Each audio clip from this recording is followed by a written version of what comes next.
table.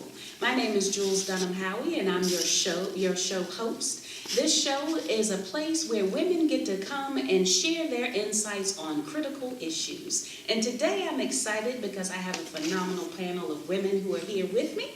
And we're going to go around and I'm going to let you be able to learn who is at the table today. Won't you start us off, Tasha?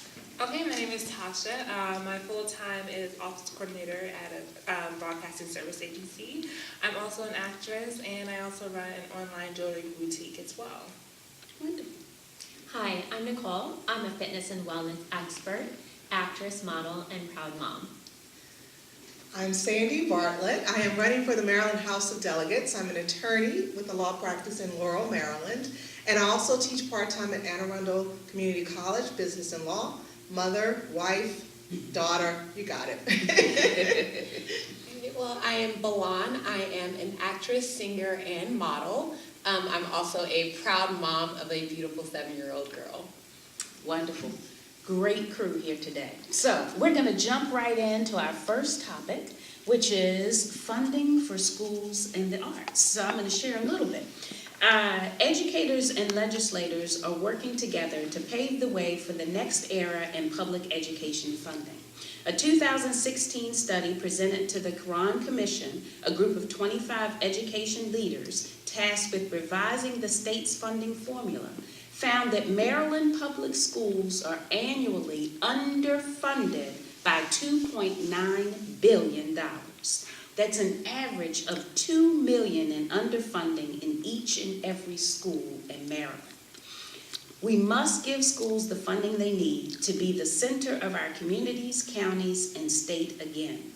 It's time to make a new Maryland promise to families that all kids have a great public school and an equal opportunity for success, no matter their neighborhood.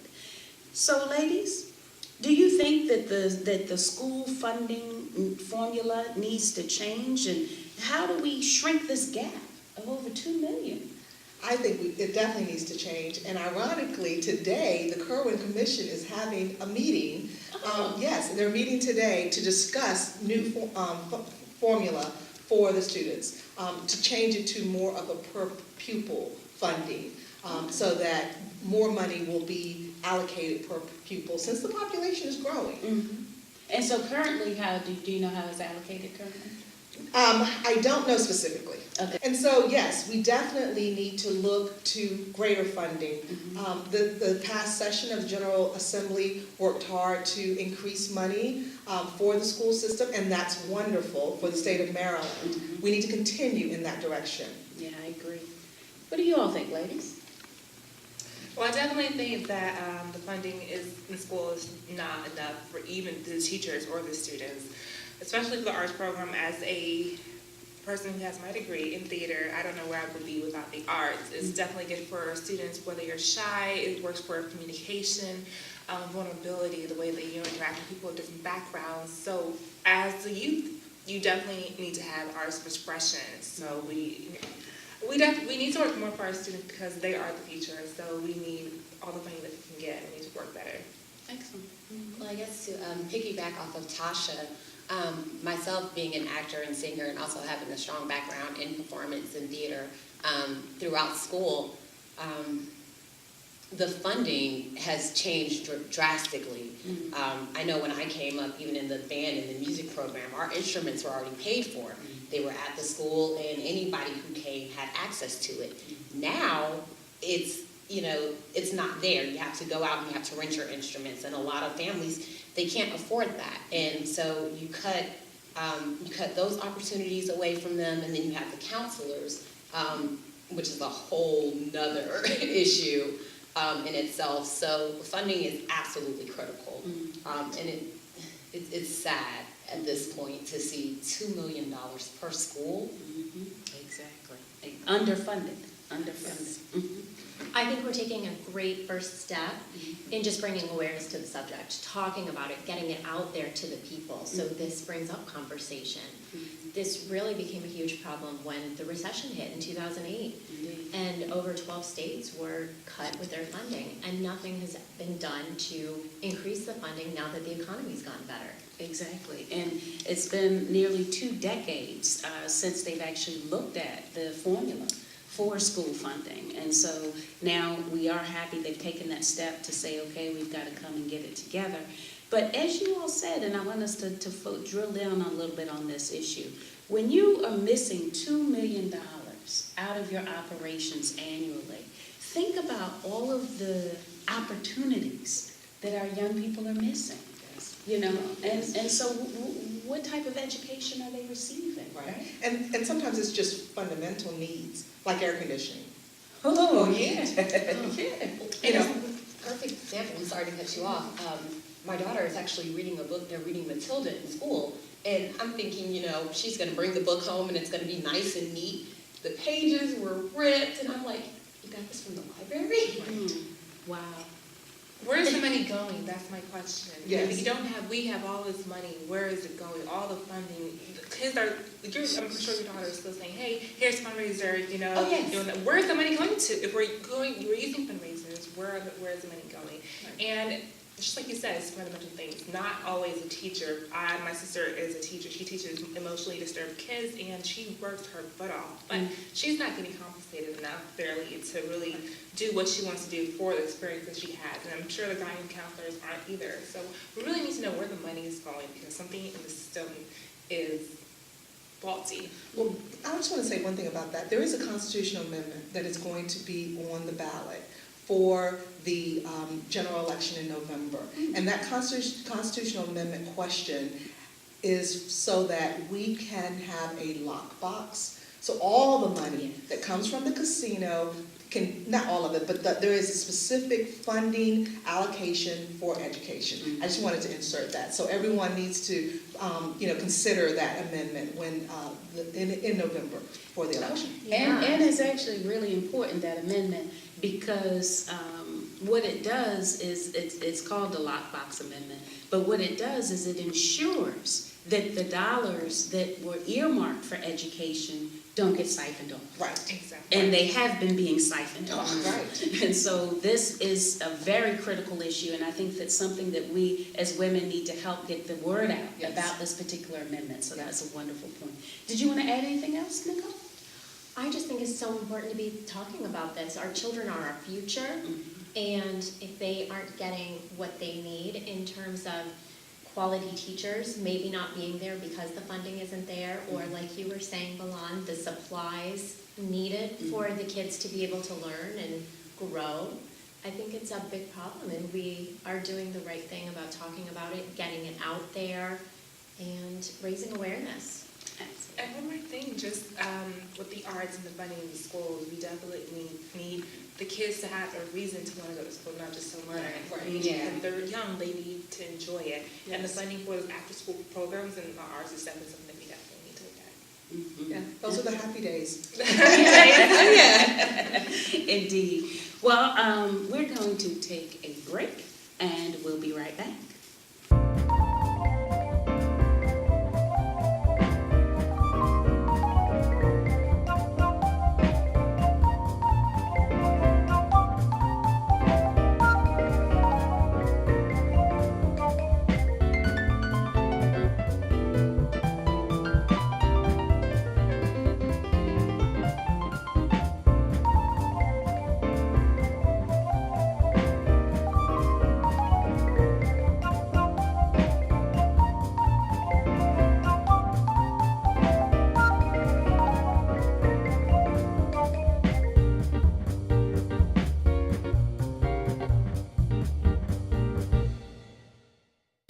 Welcome back.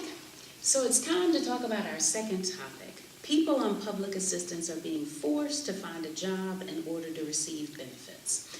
And President Trump said to poor Americans, get to work or lose your benefits. The Trump administration in its budget proposal has proposed more stringent work requirements to limit eligibility for food stamps and a host of other benefits as part of sweeping cuts to anti-poverty programs. Making low-income Americans work to qualify for so-called welfare programs is a key theme of the budget.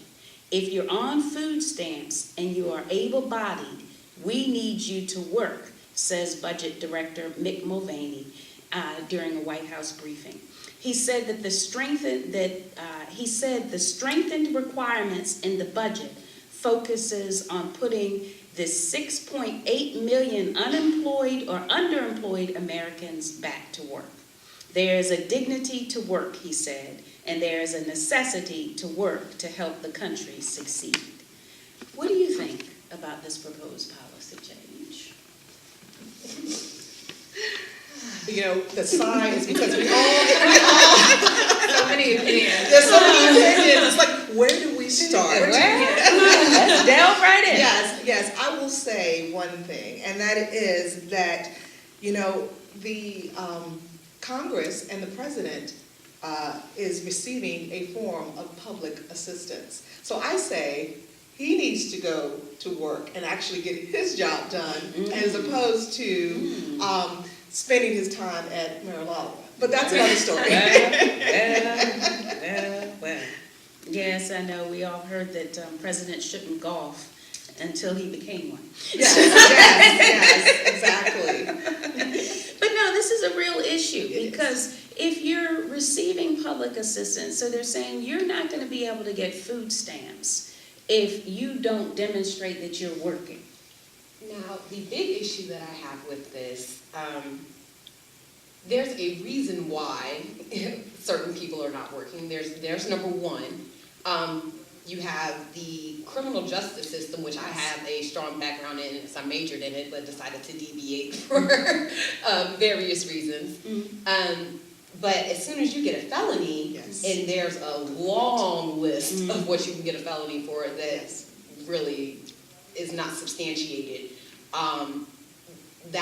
it eliminates you from getting a host of jobs. Right. And then even now, the minimum wage it's borderline with the food stamp eligibility. So if you get a job, 9 times out of 10, you're not going to be eligible for food stamps. And you also don't have enough money to be able to provide for your household. Right.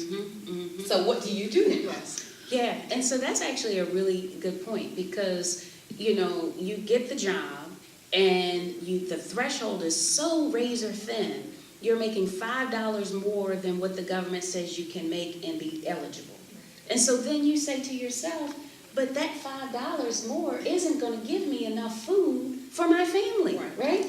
So you're stuck in between. What do I do? And you're terrified, quite frankly, because you have to eat. Yes. And so what do you all think? It's not even just about the food stamps, though. It's the whole program, the welfare. They are eligible for insurance, which if you have a family, you need insurance. And at a minimum wage job, you're most likely not going to get that insurance. So once again, you're about breaking even because the threshold is so low. Then you don't get your health insurance. And as a mother, I do know how expensive childcare costs are. Oh, yeah. And by the time you do get a job, you're breaking less than even, and I just don't think that's fair. I think it needs a reform of some sort, because I think a lot of people do want to work, and it does give you a good sense of accomplishment, but when you're forced to choose between, can I take my child to the doctor and feed them and be with them to provide them the care and love that they deserve, or put them with somebody else who may not be taking care of them so well, and then have all of those other benefits taken away. I think sometimes, you know, people choose what's best for their family, not necessarily Right. that they're just being lazy and don't want to work. That's right. Right. That's right. What do you think, Tom? I definitely agree with all points in the matter, especially, I worked as a government contractor, and they paid you a certain amount, and then they wouldn't give you insurance because they said you made too much. But how are they to know how much your insurance costs? Another thing is, it's very hard to get a job out here, even if you do have a degree. It's great to give someone an incentive, like you need to go out there and get a job, but how do you know they're not already trying to get a job already? the barrier is such a thin line, and I feel like it needs to be open more because everyone's situation is different. And you can't judge someone just based on what you think they're doing. And I think Nicole brought up some good points, and that is that, sometimes if you are working and you have to pay for childcare, you can't break even because your childcare expenses are so great. Yes. So I think that I think the points are well made here, that it's not a matter, and what the quote is alluding to, it's not a matter of being lazy. It's a matter of, like Nicole said, of taking care of your family. And as you said, making sure your family can eat. So the assistance is needed. And it is meant to assist and to help our family. We have to take care of everyone, especially those who need it most, for us to grow as a nation. And I don't think that people always realize that once they have the position of power. They tend to focus on the wealthy, and because perhaps those who are living in poverty, perhaps they're not involved in the political system and they don't have a voice, so they get forgotten about. No, you're exactly right, and I think about, recently the strikes that have been happening in West Virginia, and I was so struck because there was a woman who said, I'm an educator, and I have to go and get food from the shelter because what I get as a salary does not allow me to be able to feed my family of 4. And I was so touched by that, because it just struck a chord with me that we have so many people, the shrinking middle class, we have so many people that are just on the edge of falling into the abyss of poverty, okay? Yes. And then they get swallowed up, right? And then we wonder why we have all these other systemic issues. And so when this administration boils it down to a concept of, well, these people are lazy, they just don't want to work, and they want to say that most of them are people of color, but when you look at the statistics, most of them are not people of color who are receiving assistance in the first place. And so we as a country have to, I think, begin to hit this head on. And attack the government about how they are putting out the perception of who really needs the assistance. So, have you all heard any? So we've got to look for some good avenues for how we can actually do that. And so more to come on this topic. We will have to figure that out, but we're committed to figuring it out because it is a critical issue. We're going to take a break, and we'll be right back.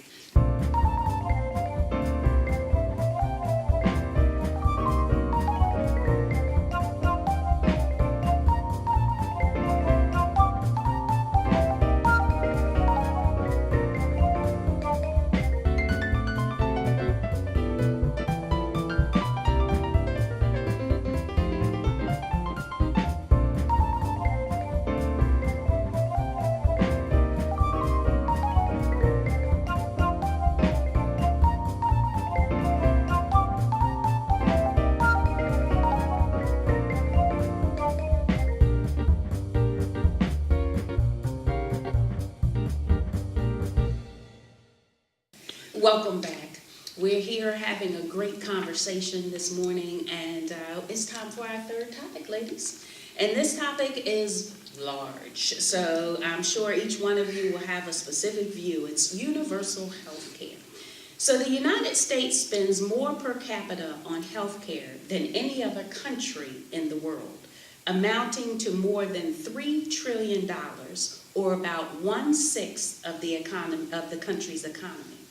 But despite the high price tag, the United States is still the only wealthy developed nation without universal health coverage.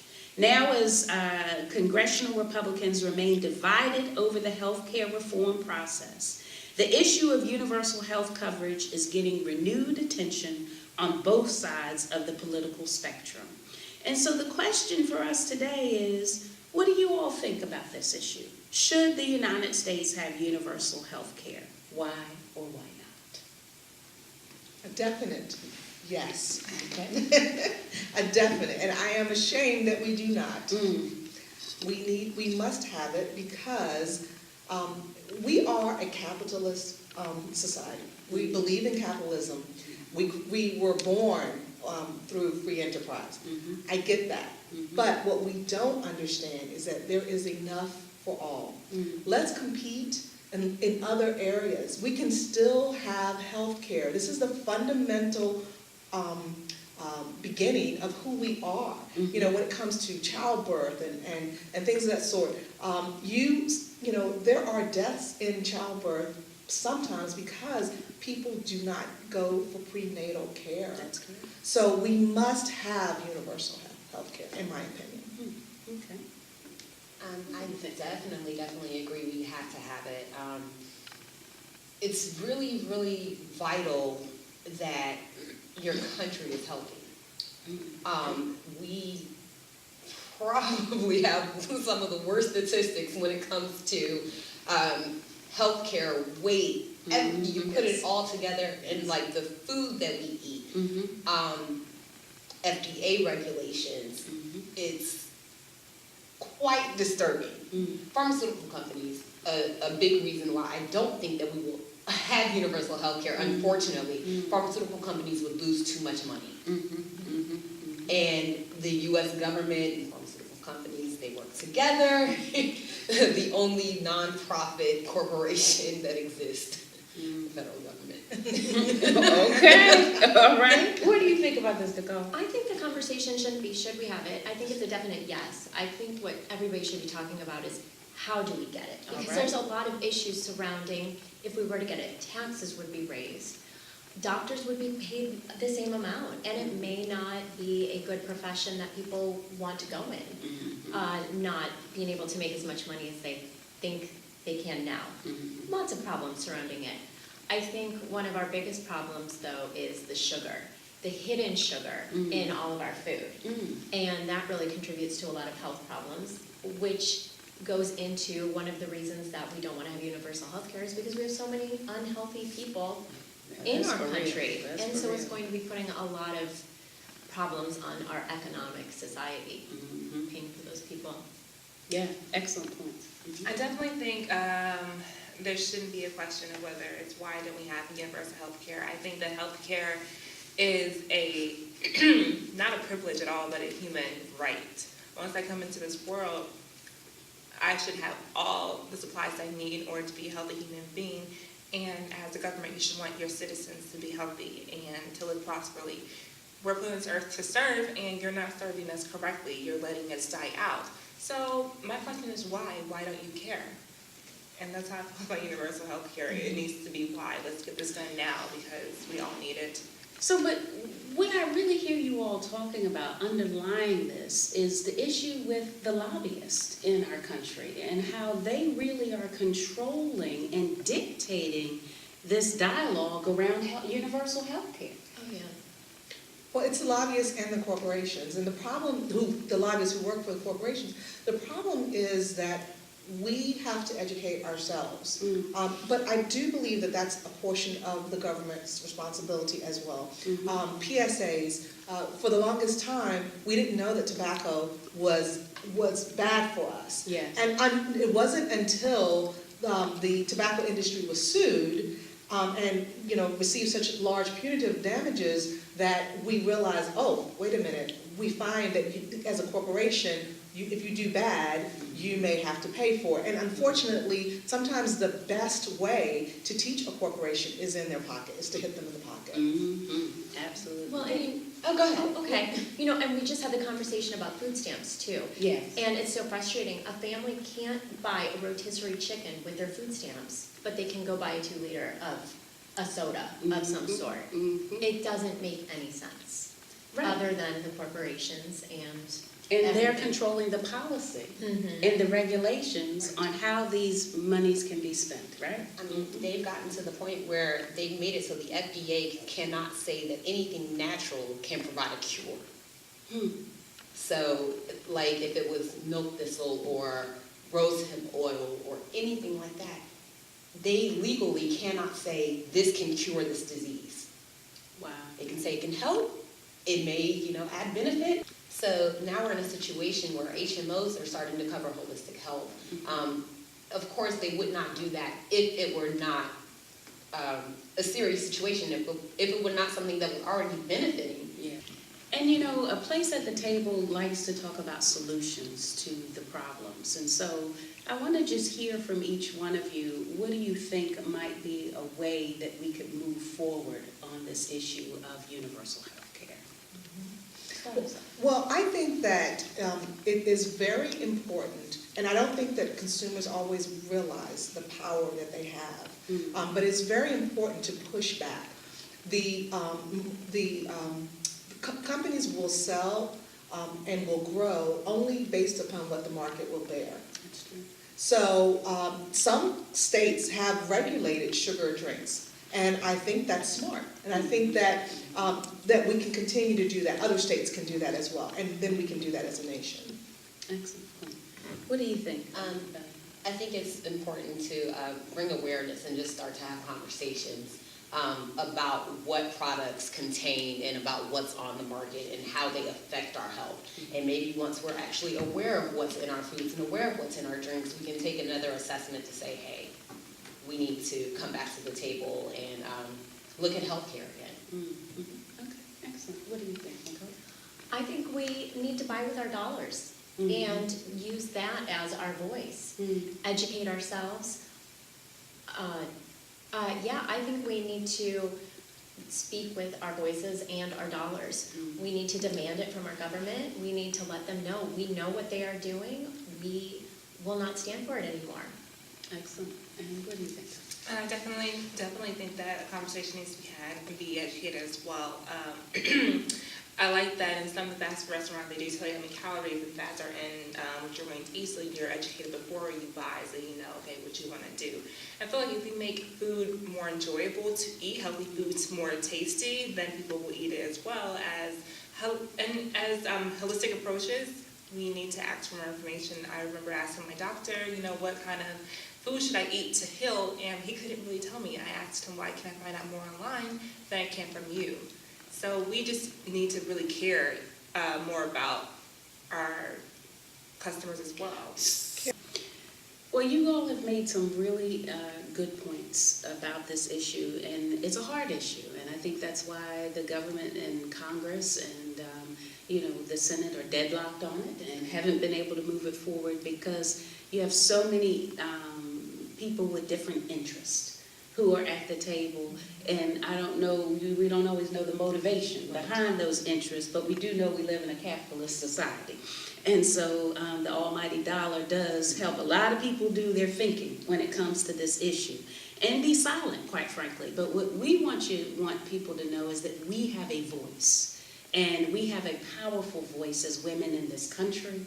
And we are mothers, and we are caregivers, and we are the ones who are the buyers, the consumer power that we have as women when we go to the grocery store and we decide if we're going to buy the high fructose corn syrup, which, by the way, we won that battle. Okay, because high fructose corn syrup became an issue, and then everybody started saying no high fructose corn syrup, and now we have the little juice pouches that don't have it, right? Yes. That was a small victory, but that was led by women. Yes. Women who went and bought, That's right? That's right. And so we have the ability to affect change if we come together corporately and say enough is enough. If we can figure it out, we know that you educated elected folks can figure it out too. So we're going to hold you accountable. Here we go. All right, we'll hold you accountable. Well, ladies, believe it or not, our time has come to an end. It always just goes by so quickly. So fast. I know, especially when you're having good conversations. So I feel like we're sitting at my living room, and we're sitting on the couch here. But I thank you for coming out and sharing your insights and your experiences with other women. And we want you to know that a place at the table is a place where all women's voices are welcome.